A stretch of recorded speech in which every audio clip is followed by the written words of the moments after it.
One of the things that surprises me a little is the lack of time that people spend practicing with the use of the rest, or indeed the spider, the extended spider and the swan neck. If we look at the spider, I've even seen people in a situation like this where they're trying to manipulate it over a ball to get it into position. Just because that shape is there doesn't mean that you have to manipulate it over a ball. In fact, it's rather silly.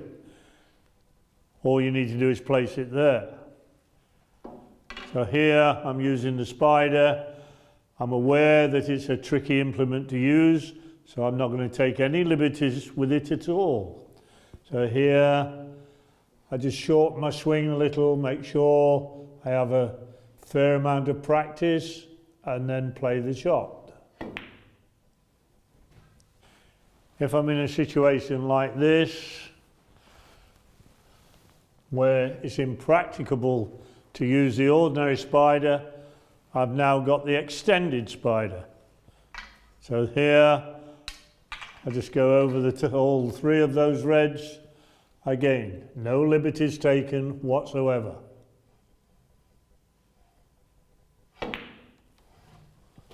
Some people prefer the swan neck.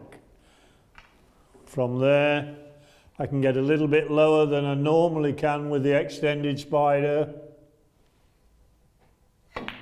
Again, no liberties.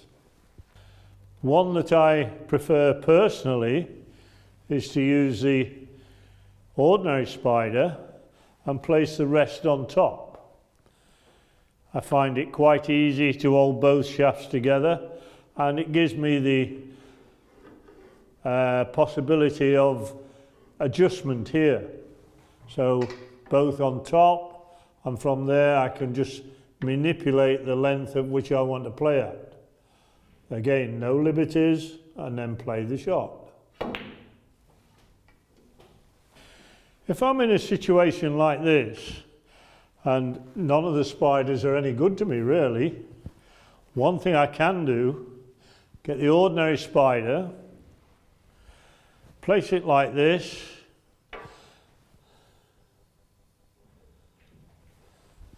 and play the shot like this, resting my fingers on the shaft and then play the shot.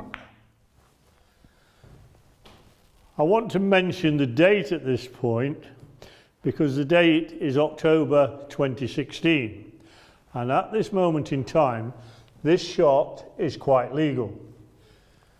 It may be in the future that the authorities decide to change the law, but at this moment in time I can assure you it is quite legal to play the shot like that, providing this piece of equipment is recognised by the EASB as a legitimate piece of equipment. What I would warn you against if you try to do this is the flexible shaft, because if it's got a flexible shaft on and you put your fingers on, there's a danger of touching the balls, obviously. But if you get it in the right position, it's quite simple to play the shot from there. As I mentioned earlier, I'm a little surprised and quite frankly a little disappointed at the amount of time people don't spend practicing with the rest, the spider, the extended spider and the swan neck. These are very awkward implements to use, but very important to be able to use them effectively.